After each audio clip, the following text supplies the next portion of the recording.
லைஃபே கான்பிடென்ட் வச்சுதான். நைட்டு தூங்குனா காலையில எந்திரிக்கிறோங்கிற கான்பிடென்ட்ல தானே தூங்குறோம்.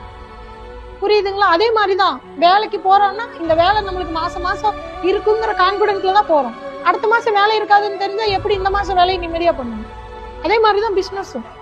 அதுல ப்ராஃபிட் வரும், நம்ம ஜெயிச்சிடுவோங்கிற நம்பிக்கை தான். அதையவே தொலைச்சிட்டீங்கன்னா அதுக்கப்புறம் லைஃப் ஃபுல்லா உங்களால எதுலையுமே கான்பிடென்ட்டா ஒண்ணு செய்யவே முடியாது. நம்ம தோத்துட்டோம் ஃபெயிலியர், நம்ம லாய்க்கு இல்லை, நம்ம இப்படி ஆயிட்டோங்கிறது உங்க மைண்ட் சொல்லிட்டே இருக்கும். அப்ப தோத்துட்டோங்கிறத முதல்ல நம்ம ஒத்துக்கவே கூடாது. நான் ஜெயிச்சு காட்டுறேன் பாருங்கிற ஒரு வேகம் வரணும்.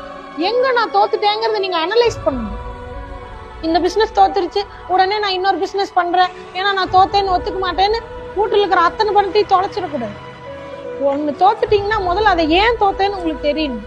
அப்பதான் அடுத்து பண்றதுல நீங்க தோக்காம அதுல கான்சென்ட்ரேட் பண்ணி ஜெயிக்க முடியும். என்னோட அனுபவத்துலதான் இது எல்லாமே நான் சொல்றேன்.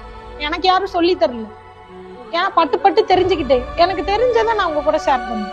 உங்களுக்கு அது ஏதோ இடத்துல எங்கேயோ யாரோ ஒருத்தருக்கு உபயோகப்பட்டா சந்தோஷம். நிறைய பேர் பாருங்க ஜென்ஸுக்கு கூட சொல்லிக்குவாங்க, அங்க ஹெல்மெட் பிடிக்கிறாங்க, நீங்க இந்த வழியில போயிருங்க. ஓ அப்படிங்களா, சரிங்க. அது கூட ஒரு சின்ன உதவியா தானே இருக்கு. புரியுதுங்களா? இதே ஒரு ரோடு இருக்கு, ரோடு கம்மி அங்க குழி தோண்டி வச்சிருக்காங்க, நீங்க அதுல போகாதீங்க, இந்த வழியில போய்க்கோங்க. அதுவே ஒரு சின்ன ஹெல்ப் தானே. எங்கேயோ யாருக்கோ நம்ம சொல்றது ஏதோ ஒரு ஹெல்ப்பா இருக்குன்னா அதை செய்யறதுல என்ன